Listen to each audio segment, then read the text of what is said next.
I'm Jesse Thorn. It's Bullseye.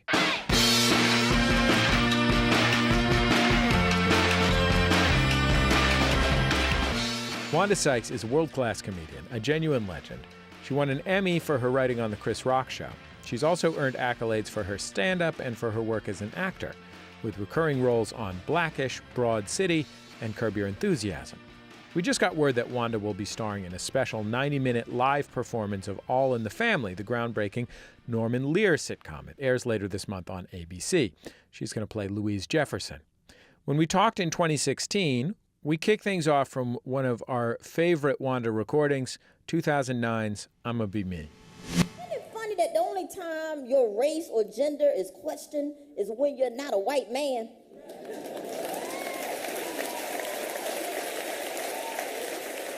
I think white men, they get upset, they get nervous, like a minority or another race gets a little power. It makes them nervous because they scared that race is going to do to them what they did to that race. They get nervous. So they start screaming, reverse racism. This is reverse racism. I'm like, wait a minute, in reverse racism, isn't that when a race is nice to somebody else? Isn't that to other people? That's reverse racism. Like, what you're afraid of is called karma. Wanda Sykes, welcome to Bullseye. It's great to have you on the show. Thank you. Thanks for having me. As we were playing that clip, you got this far-off look in your eye, like you were just visiting yourself from another time. Mm-hmm. Yes. I do that. It's hard to listen, Well, I guess it's not hard, but I go back and I'm like, wow, that was really good, And it's like, whew, that was solid. Okay. And I you always want to do better. You want to, beat yourself. So, I feel like the gold standard for listening back to yourself on this show was one of the Pointer Sisters was in here, and she just fully started singing along with herself. Oh, wow. Just 100%, no shame. Just like, yeah, this is a great song. I'm going to sing right now. That's awesome. I wish I could do that. Sing, I mean. Not live without shame. Yeah, yes. Just sing. Yeah. If you had to live without shame, it might be hard to be a stand-up comedian. You have to have some shame to be a stand-up comic. I think that's up top. That's like in the top 3, I think. Yeah. So you grew up in Virginia. What kind of Virginia did you grow up in? Country Virginia. 'Cause like in the woods. I would say woods, but very rural and very segregated. I was the first, not the first, but I remember being in second grade, and my teacher was calling the roll. And then when she got to me, I was the only, black kid in the class. She was like, Wanda Sykes. And I raised my hand. She's like, oh, my God, I'm just so thrilled. You're the first colored girl I ever get to teach. I'm like, you're the first colored girl, yeah. And I thought it was like an honor. I'm like, well, yes, ma'am. I'm your first. And not realizing how horrible that was. But yeah, she was so excited that she got to teach a little colored girl. You were a grown-up when you started your career, right? Yes. I was a grown-up. I had benefits and, a good job and everything. I was working for the National Security Agency. So yeah, I had a career. As an international super spy? I so wish it could have been that interesting. That would have been awesome. But no. I was just basically buying things. I was a contractor, contracting specialist. I think the problem is that if you had been an international super spy, even if you became a comic, that's automatically your hook. And it's real limiting to be the super spy comic because there's not a lot you're allowed to talk about. You know what? Yeah, it is. But just think about it, though, because, like, comics, like, what if Bob Hope, what if he were like a super spy? Think about all the countries he got to go to and places he performed. What if he was real? The whole comedian thing was a ruse and he was really a spy. I mean, that is really putting in some work on your cover. Like, if you're Bob Hope, like, Because Yeah. Bob Hope was out there. Right. He was hitting the But boards think at about 85. it. Yeah, but think about it. The comedy really wasn't that sharp. So maybe he was doing.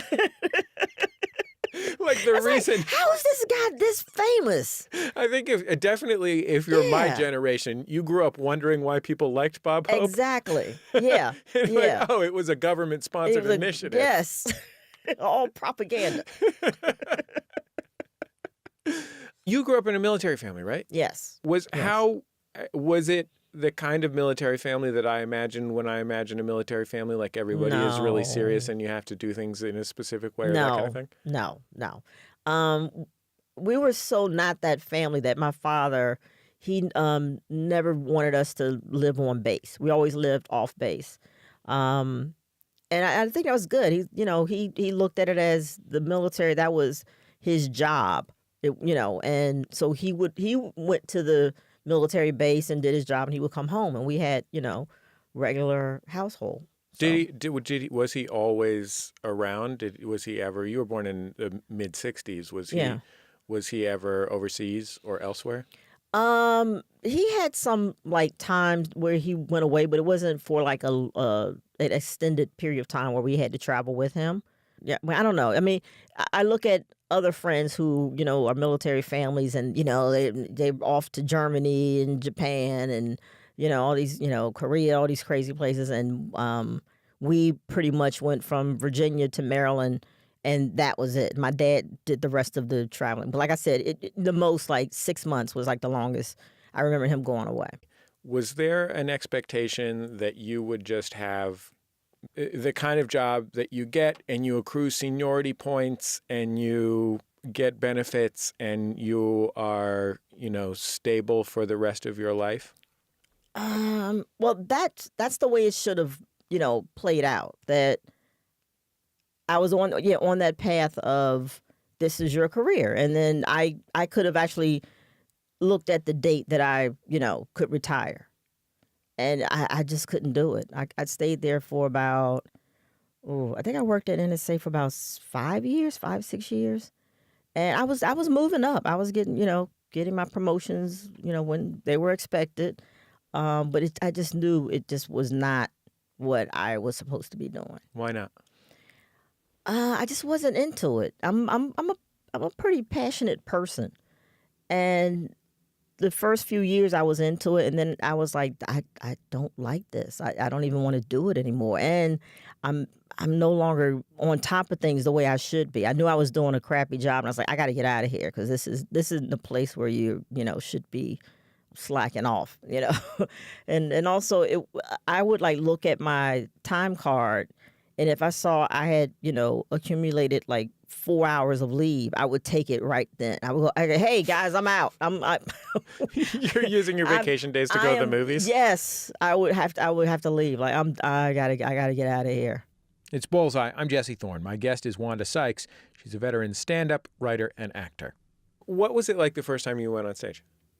It was is like magical. It really was. Because I had no idea what I was about to subject myself to. I hadn't been to a comedy club, so I hadn't seen what things look like when they go wrong. Were you a comedy fan? I mean, did you have comedy records that you were listening to? Yeah, all that stuff. But I just never had made it into a comedy club. Sometimes never saw it live. They're the worst. Just on TV. So, yeah.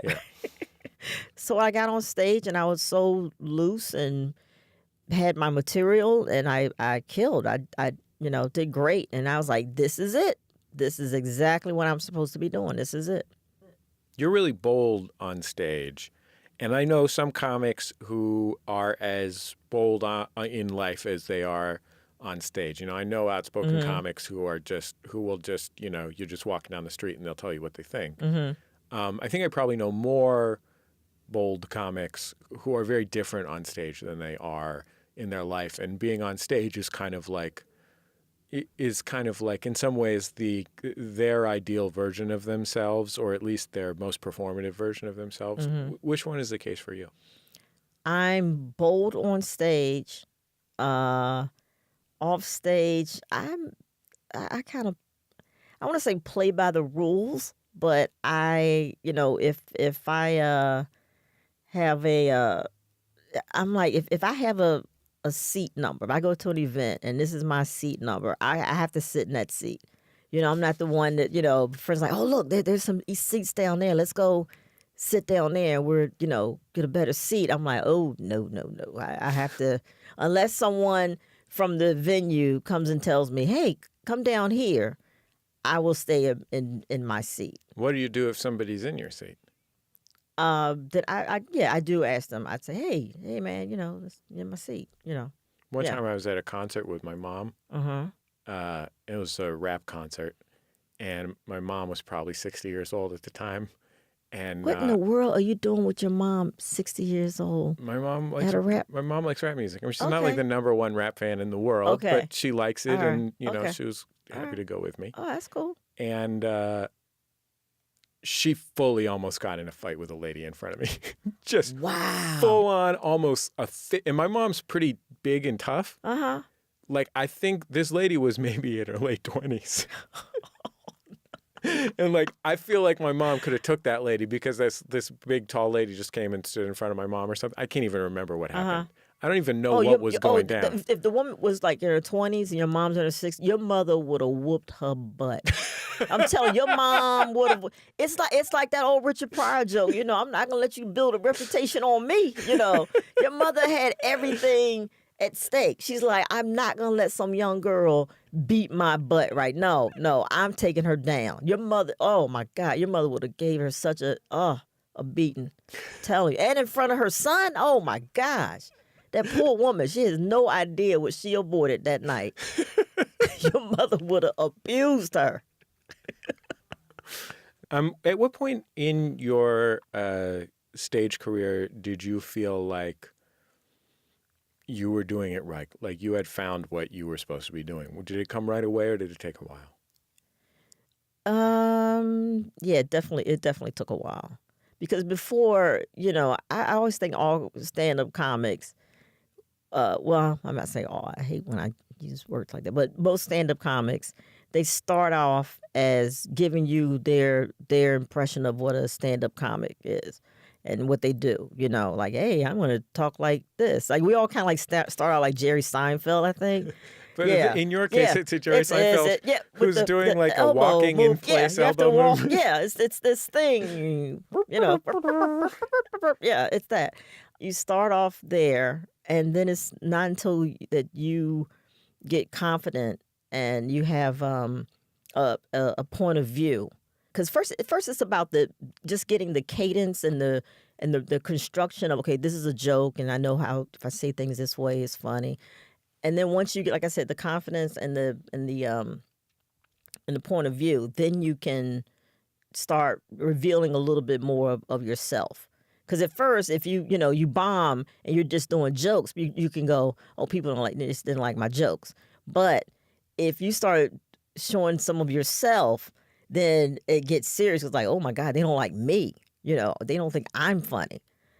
So it just takes a while. So once I got to the point where I'm doing jokes about me and this is just how I think and just putting it out there, that's when I was like, oh, okay, now I'm on the right path. This is what I wanted to do, because the comics I love, that's all they did. We have some comedy from my guest Wanda Sykes from HBO in 1997, 20 years ago now. And this is Wanda talking about why she's hesitant to have kids. I've been married for 5 years, man. 5 years. I love being married. I do. Like being married. 5 years, no kids yet. No kids. I don't know. I was just like, yeah. I don't know. It's like once you have kids, that's a lifelong decision. You in for life, Once you have kids, man, it's just you and the kids. You just got to look at them. And they look at you. And the kids, they know they own you. They know they have you. The kids, they just look at you like, you know what? I could hit her in the head with my Tonka truck. What's she gonna do?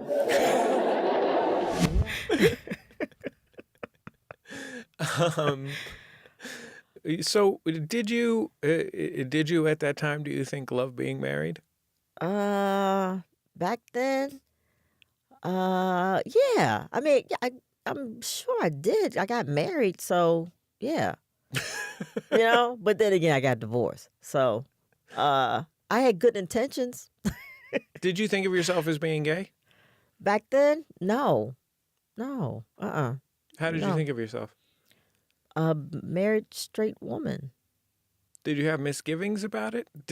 I guess what I'm asking is, do you feel like, was that about you not recognizing something in yourself, or was that about something changing in you, or, something like that?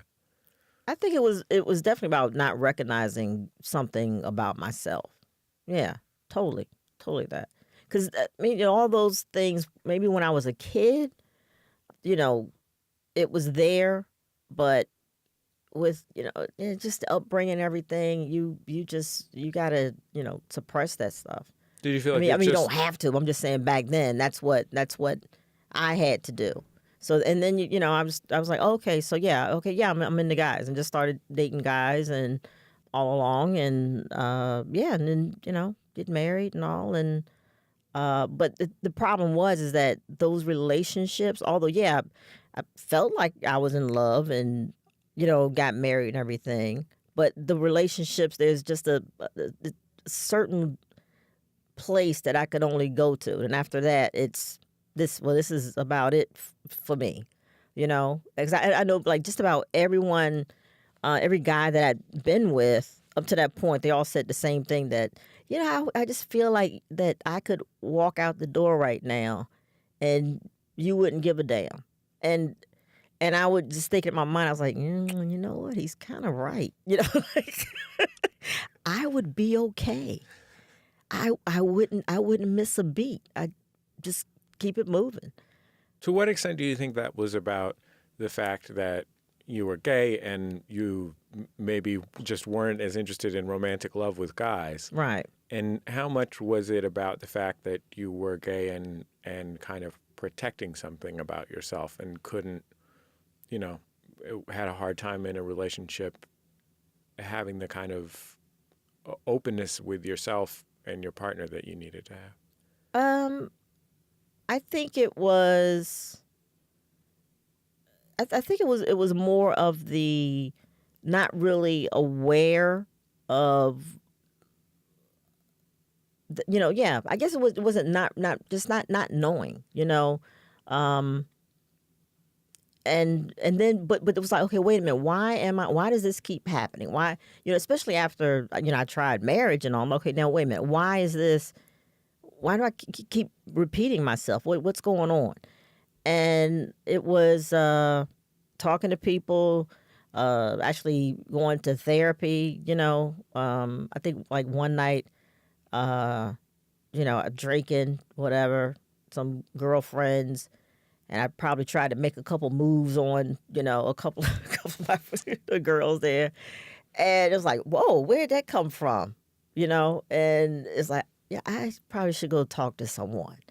And then that was after that, and it was like, oh, so that's what's going on. Okay, so I said, okay, well, let me try this. And then once I did, it just, again, like comedy. Oh, okay, this is what I'm supposed to be doing. I don't have, obviously, the greatest well of insight about this as a straight white dude myself. But I wonder if part of the challenge of it, of like acknowledging and embracing that part of yourself, is that you're already a black female comic. And it's like, really, I'm going to open up a new front? Yeah. It's like, do I need this too? How, do you need another reason to hate me? Why, Really? You're just gonna go for just 3 strikes? All right, come on, let's do it. All right, yeah. But yeah, I think a lot of it was that too. It's I don't want to deal with this. I mean, not just with strangers, but then with the family. I do not want to have this conversation with my parents. I don't. Yeah. Do you feel like it affected your work, either negatively previously or positively afterwards? Previously, I think I alluded a couple times to the fact that that there could be some, lesbian or at least that I was very supportive of the gay community. That was there. But I would say before it probably was a hindrance. It was I was holding back because the thing of being a really good comic is to just totally, be vulnerable and expose yourself and have no fear. So I think before, it was kind of like a little debilitating. But afterwards, man, it's just opened up, everything. It's just like total freedom. I walk out there with just one purpose, and that's to, do my best and make people laugh, and not having any other, little fears or anything in the back of my head going, watch out, don't say that, So, yeah. More with Wanda Sykes still to come after a quick break. Stay with us. It's Bullseye from MaximumFun.org and NPR. Support for this podcast and the following message come from ZipRecruiter. Hiring used to be hard. Multiple job sites, stacks of resumes. But today, hiring can be easy, and you only have to go to one place to get it done. ZipRecruiter. ZipRecruiter sends your job to over 100 of the web's leading job boards. Then, ZipRecruiter scans thousands of resumes to find people with the right experience and invite them to apply for your job. Try it for free at ZipRecruiter.com/bullseye.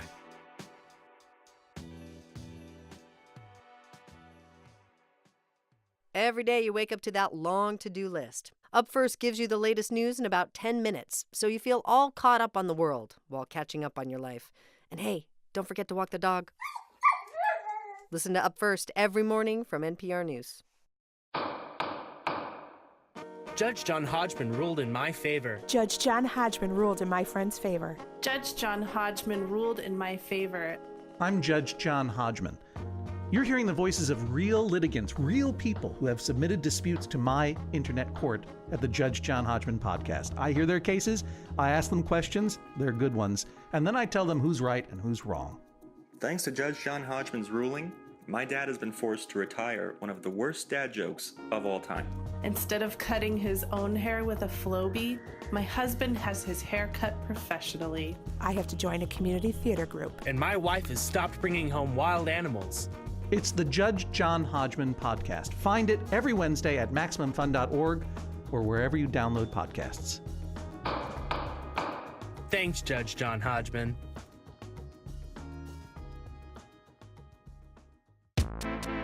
This message comes from NPR sponsor REI Co-op. We all have wild ideas, but rarely do we get to see our wildest ideas come to life.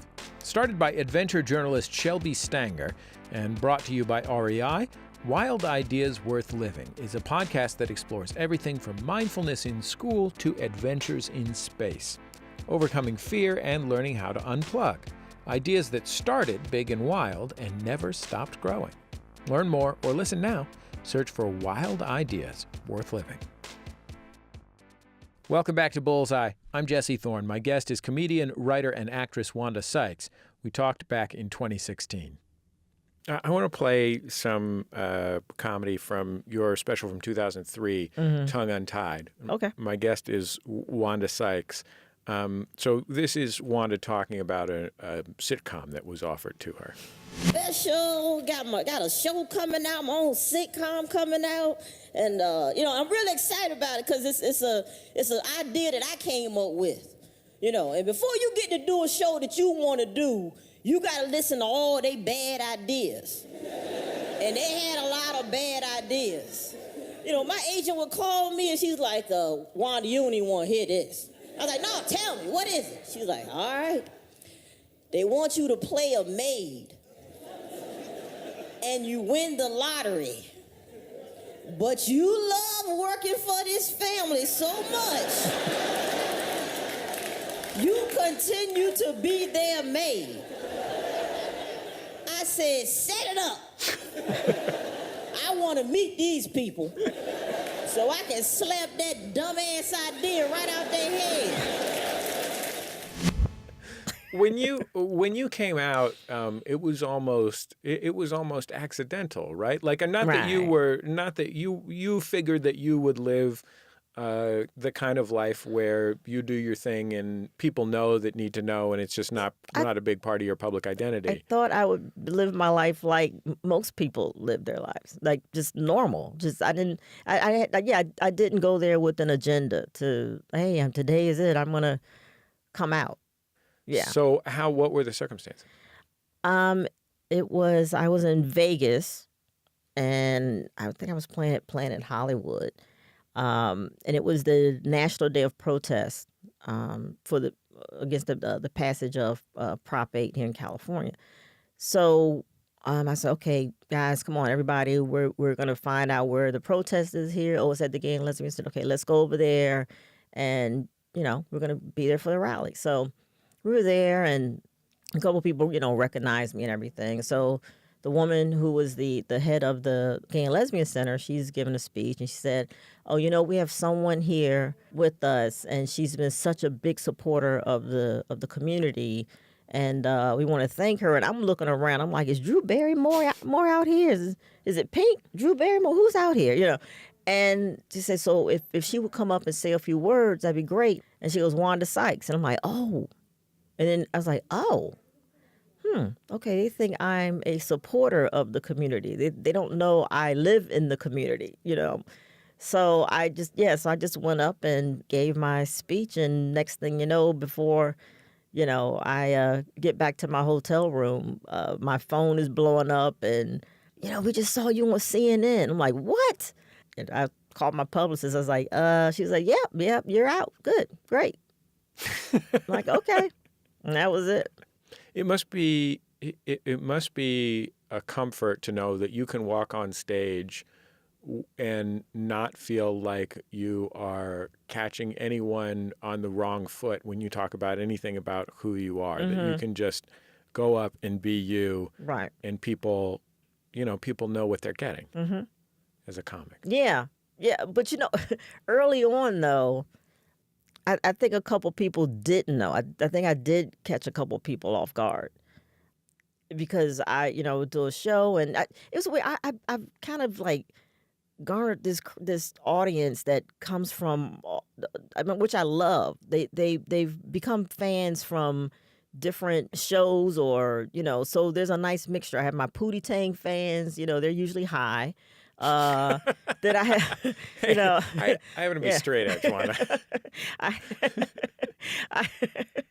I have, Curb Your Enthusiasm, and then just people who've been with me through stand-up from the beginning, Chris Rock show, and I have this beautiful group of fans. So when I was going up earlier, right after I came out, and I'm talking about, being married, and I would see people get up and leave like, oh, you guys didn't get the memo. I'm sorry, sorry about that, whatever. And say, oh, you're going so God won't send you to hell when you die. Is that it? God thinks I'm funny, but all right, I'm not gonna give you your money back, by the way. So,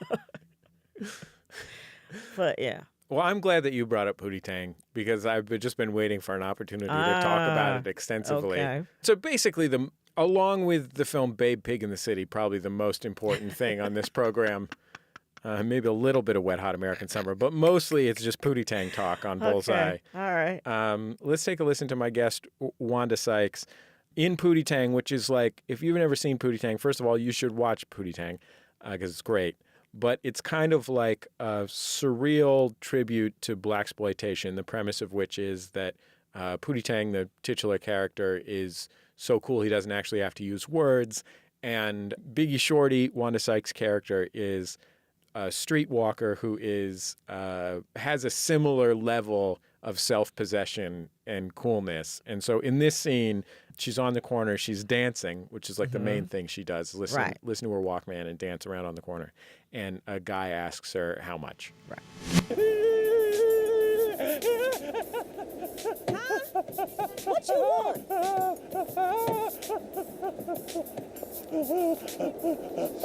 You want something? Yeah, baby, I want it. What you want? I why'd you do the two of us? How much? Hey, baby, what's your problem? Just because a girl like to dress fancy and stand on the street corner near some whores, you automatically think she's hooking? Wouldn't you? I would. Just likes to stand on the corner. Yeah. And, dress fancy. Hang out with the whores. That's just their thing. What's wrong with that?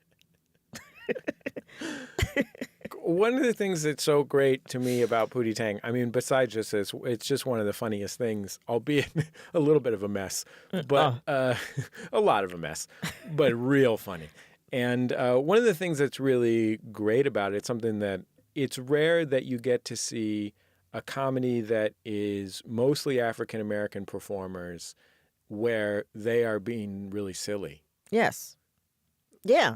I mean, when have you seen like a like black Monty Python? Not saying that we were Python at all, but yeah, I think that was the beauty of it. It's just stepping out of the norm, just why can't we be silly? No, I mean, I think it's, if you want to talk about what white privilege is, one of the big things is that you get to step out of the norm because there's just a lot of white people. And, when you're the main voice, you can be an alternative voice. And when you're fundamentally an alternative voice, because there's just a lot less people whose skin is your color, then you don't get to do that. Exactly. Or it's a lot harder to get to do that. Yeah. Yeah, but you're black and you're doing comedy. You better just be damn funny. Yeah. Yeah. It's just like, well, can I explore this? Nope. Stay in this lane. But the thing that I love about Biggie Shorty, as with Pootie Tang, but it is the self-possession that she has is so extreme. Oh, yeah. It must have been just a thrill to get to do. Oh, my God. That was so much fun. Yeah, I mean, she has such conviction and she owned that. She owned it. And that was so much fun doing that. Like, it's just great to just walk in a room and go, I'm right. I am right. And there's nothing that you can say that would make me think otherwise. What a feeling.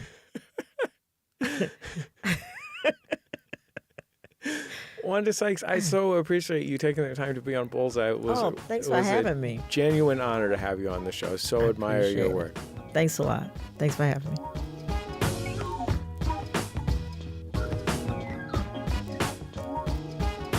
Wanda Sykes, as we said before, she is going to star in a live tribute to Norman Lear's All in the Family later this month on ABC. She'll be performing alongside Woody Harrelson, Marisa Tomei, Jamie Foxx, and Will Ferrell, among others. You can watch it live on May 22nd. Wanda also has a handful of live shows coming up all over the country. We'll have a link to her tour dates on our website. Just go to the Bullseye page at MaximumFun.org. We've come to the end of another episode of Bullseye. Bullseye is recorded at MaximumFun.org World Headquarters, overlooking MacArthur Park in beautiful Los Angeles, California, where there was caution tape up around the ramp that goes into the lake. And caution tape has been there for basically a week now. And the question remains, who's trying to keep people off that boat ramp? I mean, I've basically never seen a boat in there. The show is produced by Speaking Into Microphones. Our producer is Kevin Ferguson. Jesus Ambrosio is our associate producer. We get help from Casey O'Brien here at the office. Our production fellow at Max Fun is Jordan Cowling. Our interstitial music is by DJ W, the great Dan Wally. Thanks to Dan for sharing it with us. He has a Pay What You Want album of some of his favorite beats that he's made for our show on Bandcamp. You can search for DJ W or Dan Wally there. Our theme song is called Huddle Formation. It's by the band The Go Team. Thanks to them and their label Memphis Industries for letting us use it. And before I go, we have been making this show for a very long time, and there were a lot of great interviews. I was just thinking of how much I enjoyed talking to the late Harvey Pekar, creator of American Splendor and comics legend, He was basically the grumpy uncle that I never knew I needed. Sort of like David Crosby in that sense. You can search for Harvey Pekar on Bullseye by going to our website at MaximumFun.org. You will also find many of our shows on our YouTube page. Just search for Bullseye with Jesse Thorn. And you can find them on Facebook, where you should like Bullseye with Jesse Thorn and join our Maximum Fun Facebook group for a lot of fun talk and dank memes. I guess that's about it. Just remember, all great radio hosts have a signature sign-off. Bullseye with Jesse Thorn is a production of MaximumFun.org and is distributed by NPR.